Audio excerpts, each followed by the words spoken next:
粤西欢迎您，质朴的语言，最真的热情，带着朋友们走进粤西，上山头，进村寨，看粤西最美的风景。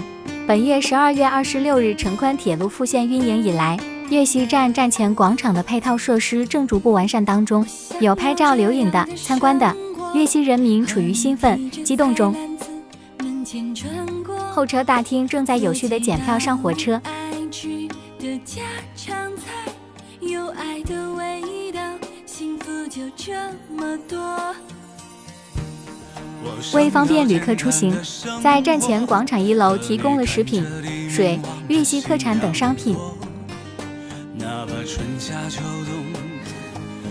粤西站的公交站，接送旅客的轿车从这里去到站前广场负2楼停车场，附近还有些临时摊点。